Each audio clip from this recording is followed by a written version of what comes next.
In the autumn of 1887, the Dakota Territory spat out Elspeth Lowell like a bitter seed. Her husband's family, having taken the farm and his name back as if she were merely a line item in a ledger, gave her a one-way ticket west and called it Charity. The train rattled over endless miles of prairie, each click of the wheels a tick of a clock, counting down to a future she could not imagine. She was 42 years old, a widow with no children, no land, and a single trunk that held the worn linen of her previous life. But what they didn't know, what the world, in its haste to categorize and discard, could never know, was that a life deemed over was merely one waiting to be planted in harder soil. This is her story, a tale of what the world called broken and what one man knew to be whole. The town of Covenant, Wyoming, was little more than a gash in the vast, wind-scoured plains. It clung to the earth under a sky so wide it felt like a judgment. Dust was its currency, settling on the unpainted clapboard of the general store, on the steepled roof of the church, and on the weary shoulders of the people who called it home. When Elspeth stepped off the train, the station master looked not at her face, but at her single piece of luggage, a quick dismissive appraisal. She carried her shame like a second shawl, the thin wool of the first doing little to ward off the chill that had nothing to do with the weather. The town council met her in the church basement, a low-ceilinged room that smelled of damp earth and piety. Reverend Miller, a man whose spine seemed forged from the same iron as the church bell, presided. His words were practical, devoid of pity. They had received the letter from her brother-in-law. A difficult situation, a Christian duty. They offered her an arrangement. On the edge of town, where the prairie began its relentless march to the horizon, stood an old sod schoolhouse, long abandoned. It was a square of earth, dug from the land and piled into walls, with a roof of cottonwood branches and more sod. It had housed children once. Now it housed mice and the lonely sound of the wind. She could live there. In exchange, she would mend the town's linens, torn church vestments, frayed tablecloths from the boarding house, the worn-out shirts of bachelors and widowers. It was not a home. It was a shelter. It was not a job. It was a debt to be paid in small, neat stitches. Elspeth agreed. There was nothing else to do. The soddy was smaller than the root cellar on the farm she had lost. The air inside was thick with the smell of old smoke and decay. Dirt trickled from the ceiling with every gust of wind, a fine, constant sifting of time and neglect. She swept the packed earth floor for hours, her broom raising ghosts of dust that danced in the single sliver of light from the one small window. She used pages from an old catalog to paper over the worst of the cracks in the walls, the cheerful illustrations of corsets and plows, a jarring counterpoint to the grim reality of her new life. Her days took on a rhythm of survival. She rose before the sun, her breath pluming in the cold air.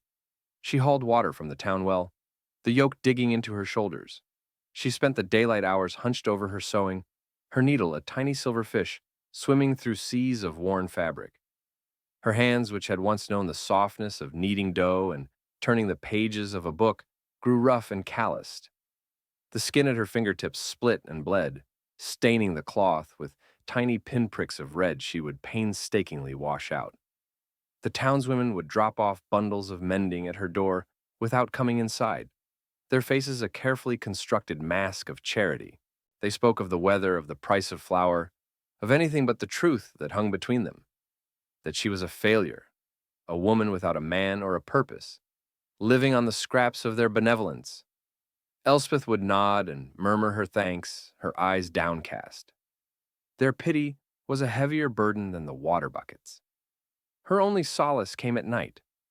By the flickering light of a single tallow candle, she would open her trunk and take out one of the books her late husband, a man who had loved words more than wheat, had left her.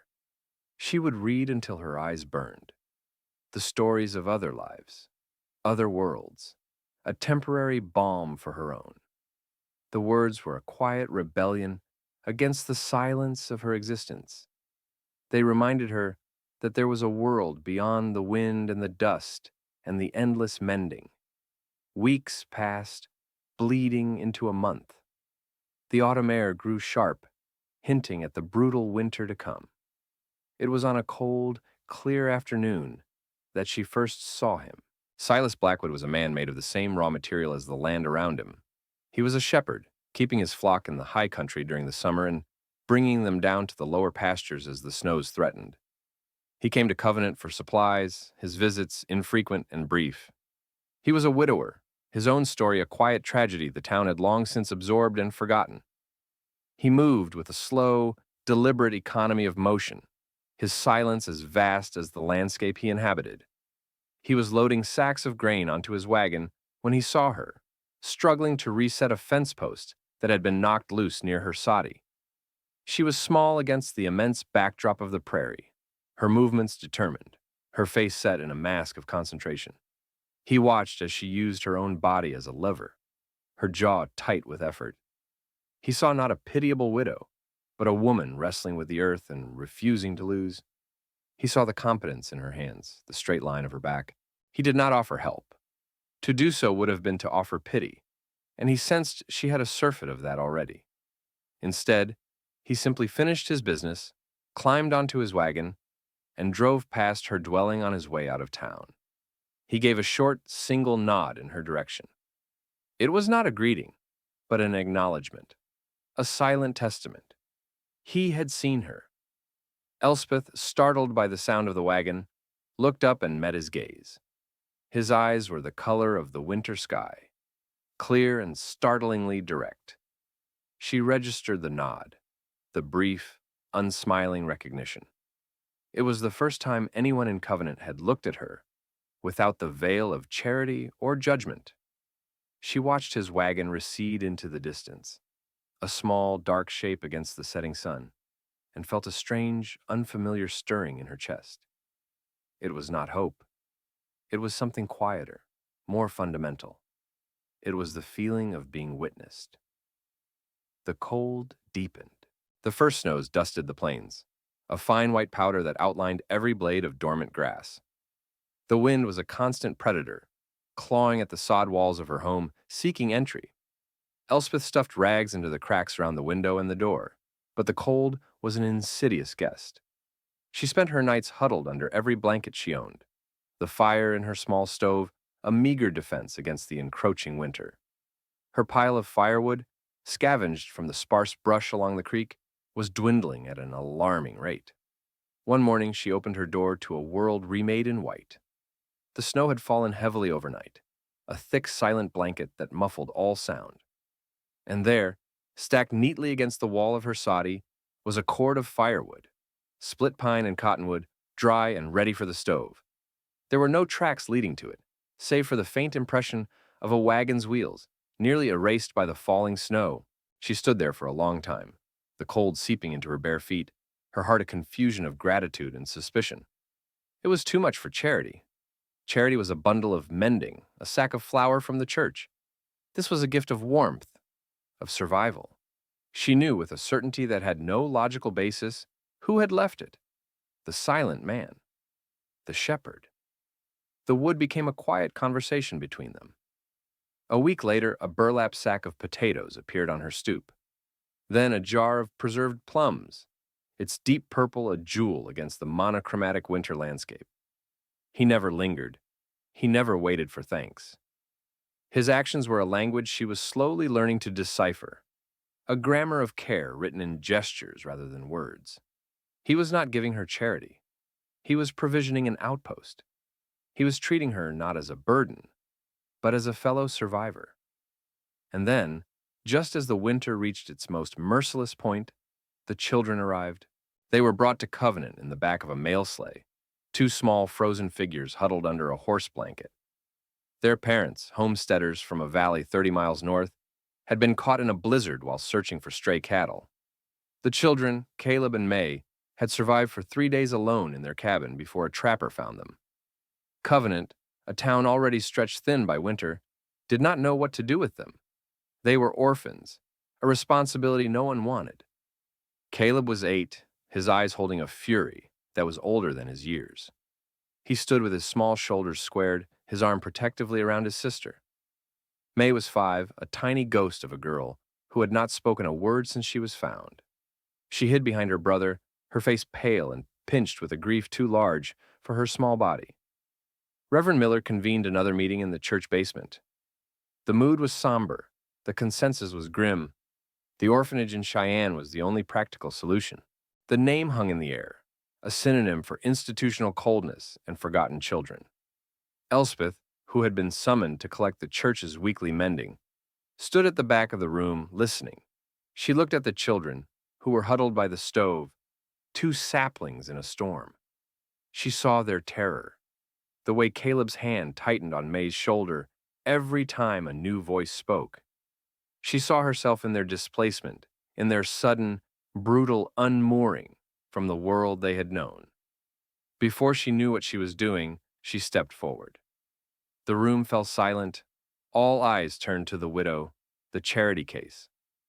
"I will take them," she said, her voice quiet but clear in the still room.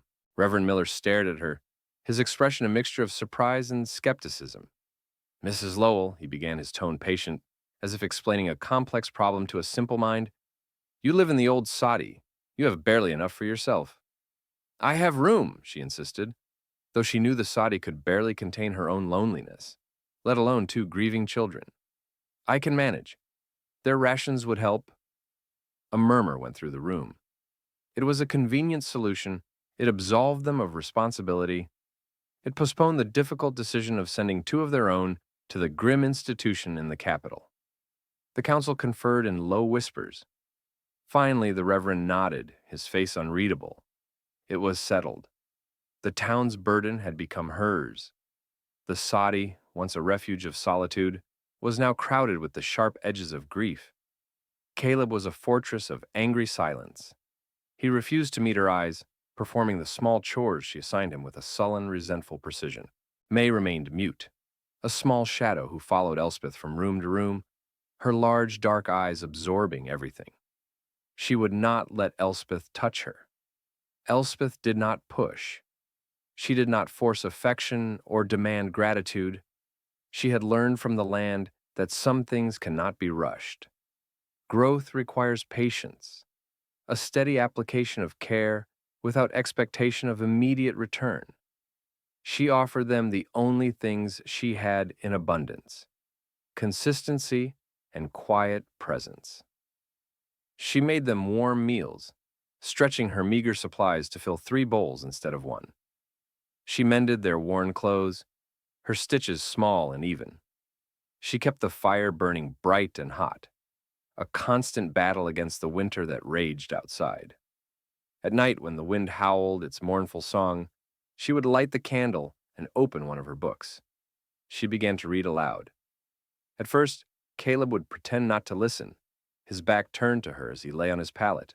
May would sit in the farthest corner, a small, still figure. But Elspeth persisted, her voice a low, steady murmur against the storm. She read them tales of adventure on the high seas, of kings and queens in faraway lands. She read them poetry that spoke of spring and hope. Slowly, almost imperceptibly, a thaw began. One evening, Caleb, without turning around, asked a question about one of the characters in the book. It was the first voluntary word he had spoken to her. A few nights later, May crept from her corner and sat on the floor near Elspeth's feet, her gaze fixed on the book as if she could see the words taking flight from the page. The shepherd's silent offerings continued, but now they were for 3. A small haunch of venison, wrapped in cheesecloth, a bag of dried apples. One morning, Elspeth found 2 small, intricately carved wooden birds on the doorstep. One was a hawk, its wings outstretched, fierce and proud. The other was a wren, small and delicate. She knew without asking which was for which child. She watched from the window as May clutched the tiny wren to her chest, her first smile a fragile dawn on her pale face. Caleb took the hawk and disappeared outside, returning hours later with a new kind of light in his eyes. Silas saw the changes from a distance. He saw the smoke rising more steadily from the soddy's chimney. He saw the 2 small figures playing in the snow near the door. He saw the way Elspeth watched them, her posture no longer bent with the weight of her own sorrow, but straightened with the purpose of sheltering theirs. His respect for her deepened into something warmer. something he hadn't allowed himself to feel in a very long time. One night, a blizzard descended with a sudden, terrifying fury. The wind shrieked like a banshee, and the snow came down in a blinding, horizontal sheet. The soddy groaned under the assault. A piece of the roof gave way, and a shower of dirt and snow fell onto the floor. May began to cry, silent, terrified tears. Caleb, despite his pretense of bravery, was trembling. Elspeth gathered them close, pulling them onto her own small bed, wrapping her arms and all their blankets around them. The three of them huddled together, a tiny island of warmth in the raging cold. To distract them, she didn't read. She told them a story from her own memory, a story about a brave little boat weathering a great storm on a lake. Her voice was a low anchor in the chaos. As she spoke, she felt May's small body relax against her side, and Caleb's tense shoulders soften. The sound of their breathing, soft and even, as they finally drifted to sleep, filled the small, dark space. In that moment, listening to the twin rhythms of their sleep and the storm's fury, Elspeth felt a profound shift within her. The soddy was no longer a temporary shelter, a symbol of her failure. It was a haven. These children were not a burden. They were a purpose.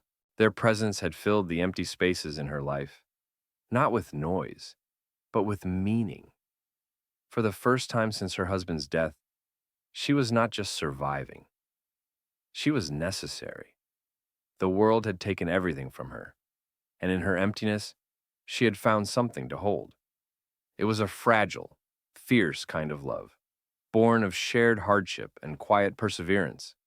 She was a fortress, and these were her people. Spring came to the high plains, not as a gentle awakening, but as a messy, violent thaw. The snow melted into a sea of mud, and the creek swelled its banks.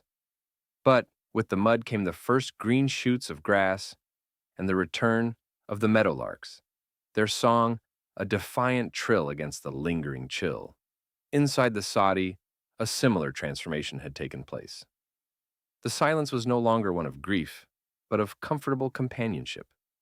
Caleb now spoke freely, his questions about the world sharp and curious. May had found her voice a soft, musical whisper that was slowly gaining confidence. She followed Elspeth everywhere, her small hand often finding its way into Elspeth's.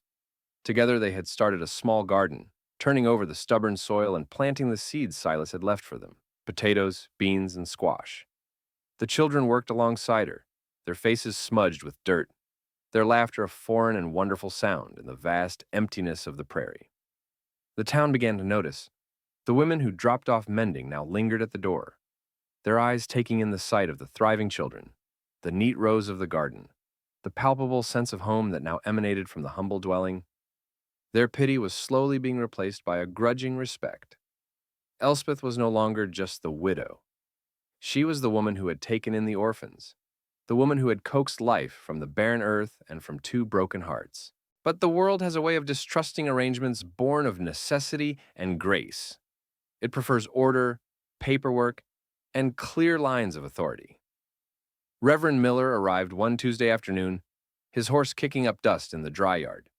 He did not dismount immediately, but sat in his saddle, observing the scene before him. He saw Elspeth showing May how to water the bean sprouts. He saw Caleb, serious and focused, mending a tear in a burlap sack with a needle and thread, his stitches surprisingly neat. He saw not a temporary solution, but a family taking root. And this, to his orderly mind, was a complication. He cleared his throat, and the small, peaceful tableau shattered. Elspeth sent the children inside, a knot of dread tightening in her stomach. The Reverend's face was set in its usual severe lines, but today there was a finality in his gaze that terrified her. He had news. Good news, he called it. A respectable family from back east, a cousin of one of Covenant's merchants, was moving to Wyoming. They were childless and had heard about Caleb and May. They were willing to formally adopt them. They could provide a proper home, he explained. A father, financial security, a future. Everything, his unspoken words implied, that she could not. The world tilted on its axis. The sun felt suddenly cold. Elspeth stared at him, the words failing to connect into a coherent thought. Lose them? The idea was a physical blow, knocking the air from her lungs. They were hers, not by law, not by blood, but by the far more powerful bond of shared survival and salvaged hope. They belong here, she finally managed to say, her voice a raw whisper. With me. Mrs. Lowell, the Reverend said, his tone softening with a condescending pity she had come to loathe. Be reasonable. This is what is best for them. You were a temporary guardian, a charity. This is a permanent home. The word temporary was a slap.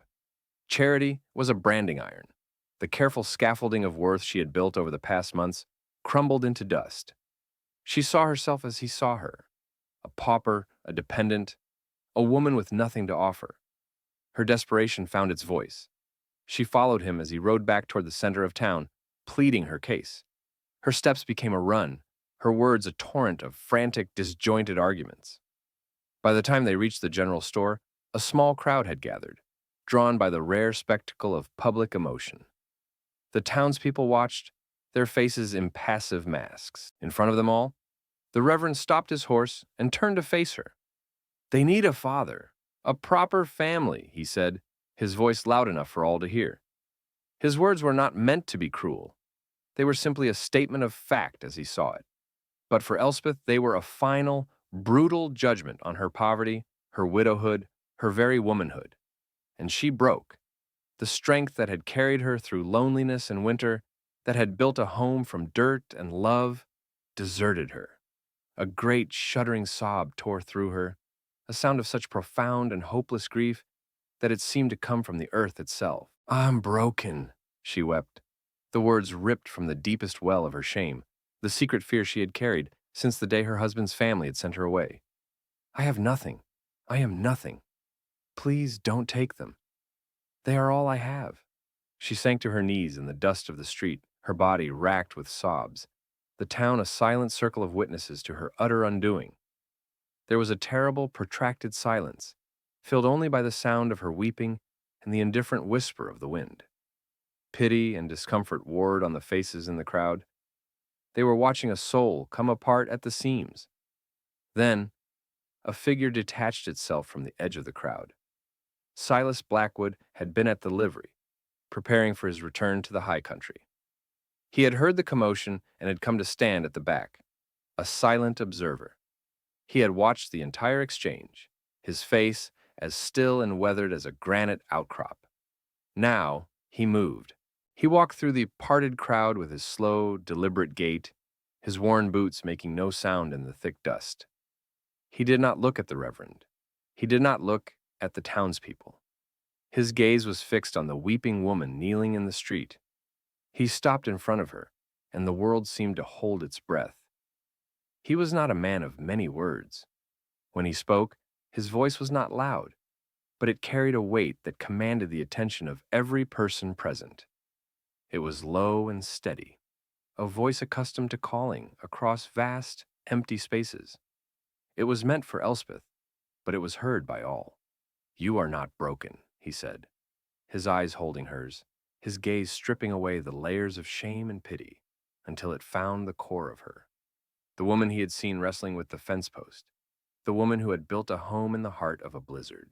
You are forged, he continued, his voice resonating with a conviction that defied argument. Iron is broken and reforged in the fire to make it stronger. That is what you are. He gestured with his head toward her soddy, a humble shape on the horizon. And that place you made is more of a home than any they'll find with strangers, no matter how much money they have. A home isn't four walls and a roof. It's a place you feel safe. It's a place you're known.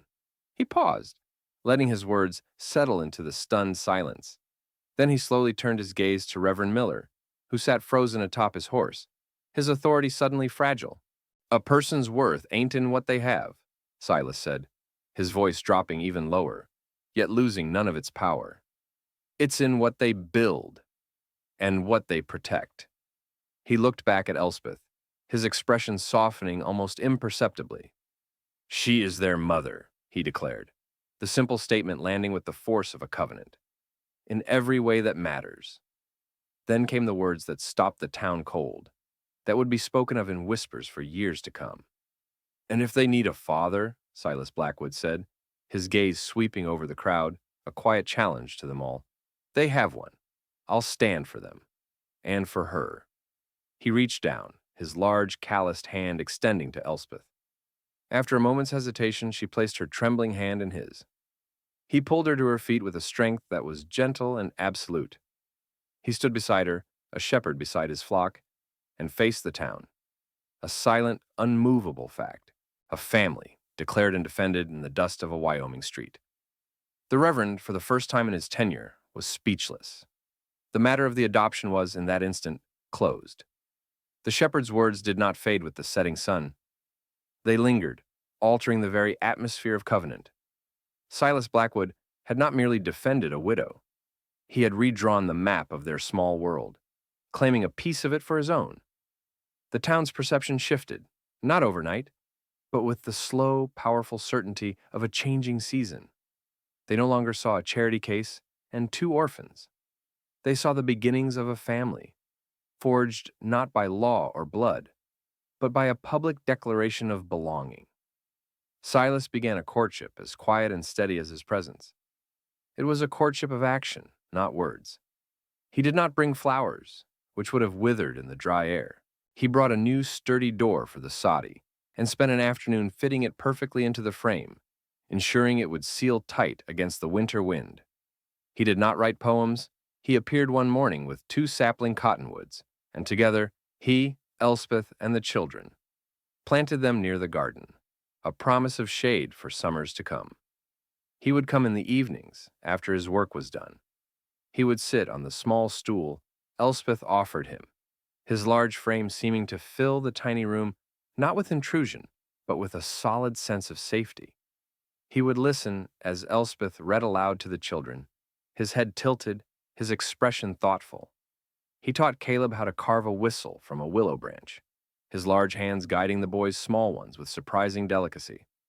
He showed May how to identify the constellations in the vast, star-dusted sky, giving her names for the patterns of light. He never spoke of his late wife, and Elspeth never spoke of her husband. Their pasts were acknowledged, respected, but not dwelled upon. They were two people who had known profound loss and had learned to live with the empty spaces it left behind. Now they were slowly, carefully, learning to build something new in the quiet landscape of their shared present. It was a love built not on grand passion, but on the bedrock of mutual respect and the daily accumulation of small, meaningful acts. He saw her competence, her resilience, her quiet grace. She saw his steadfastness, his deep-running kindness, his unwavering belief in her worth. One afternoon in late summer, they were mending a stretch of fence together, the rhythmic work a comfortable substitute for conversation. The sun was warm on their backs, and the air was filled with the scent of dry grass and distant rain. Silas stopped his work, leaning on a fence post. He looked out over the rolling plains, then back at her. "This fence," he said, his voice low, "it's a temporary thing, always needs mending." He met her eyes, his own as clear and direct as the day she first saw him. "I'd like to build something permanent, with you." It was not a question so much as a statement of intent. He was not asking for her hand in the conventional sense. He was inviting her to join him in the lifelong work of building a life.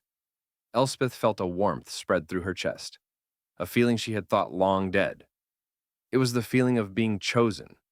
Not needed, not pitied, but chosen. "Yes," she said, the single word holding the weight of her entire journey. "Yes, Silas." They were married a week later, not in the church, but standing beside the two young cottonwoods they had planted. The only witnesses were Caleb and May, and the wide, unending sky. He placed a simple gold band on her finger. It had belonged to his grandmother, he told her. It was worn thin with time, a testament to a long and steady love. It was not a new beginning, but a continuation of a legacy she was now invited to share. She and the children moved to his homestead, a small, sturdy house a few miles from town, nestled in a hollow that protected it from the worst of the wind. The soddy was left to the prairie, its purpose fulfilled. Silas's house, with its solid wood floors and glass windows, felt like a palace. But it was not the structure that made it a home. It was the easy way they moved around each other, the shared meals, the evenings spent reading by the fire, the quiet understanding that passed between them without words. It was the feeling of permanence, of having finally, after a long and weary journey, arrived. 10 years passed. The homestead was no longer a small, solitary outpost. It was a thriving artery of life on the prairie. The house had been expanded, a new room added for each of the children. The flock of sheep had tripled in size, their woolly bodies a moving cloud on the green hills of spring. The garden was a lush, sprawling testament to a decade of hard work, providing more than enough to feed them and to trade in town. The two small cottonwoods they had planted were now tall, strong trees, their leaves rustling in the summer breeze, their shade a cool haven on hot afternoons. Caleb was a young man of 18, tall and strong, with his father's quiet competence and his mother's thoughtful eyes. He worked alongside Silas, his movements sure and confident, his love for the land as deep and abiding as the shepherd's own. He was a builder, a protector, his anger long since transformed into a fierce and gentle strength. May, at 15, was on the cusp of womanhood. The timid, silent girl was gone, replaced by a bright, curious young woman with a quick smile and an easy laugh. She had Elspeth's love of books and was the town's most voracious reader, but she also had a practical streak, her skill with herbs and remedies known throughout the county. Her voice, once lost to grief, was now clear and strong. One evening in early autumn, Elspeth and Silas sat on the porch they had built together, watching the sun set in a blaze of orange and purple over the plains. The air was crisp, carrying the scent of wood smoke and the promise of another winter. They sat in comfortable silence, a habit born of years of understanding each other's thoughts without needing them to be spoken. Their hands, resting together on the arm of the bench, were a map of their shared life. His were large and deeply lined, the hands of a man who had worked the land his entire life. Hers were no longer the soft hands of her first marriage, nor the raw, calloused hands of her first winter in the soddy. They were strong, capable, marked by years of kneading bread, mending clothes, planting seeds, and holding the hands of her children. They were the hands of a woman who had built a life from nothing. Silas turned his hand over and laced his fingers through hers. He brought her hand to his lips and kissed her knuckles, a simple, tender gesture that spoke of a decade of devotion. Elspeth leaned her head on his shoulder, her heart full of a quiet, profound contentment. She was no longer the broken widow who had stepped off the train in Covenant, carrying her shame like a shroud. She was a wife, a mother, a cornerstone of a family. She was seen. She was known. She was loved. She was home. The world had called her a broken thing, sent to the dust to be forgotten. But here, in the quiet light of a Wyoming evening, held fast by the love of a good man and the family they had chosen, she was simply finally rooted.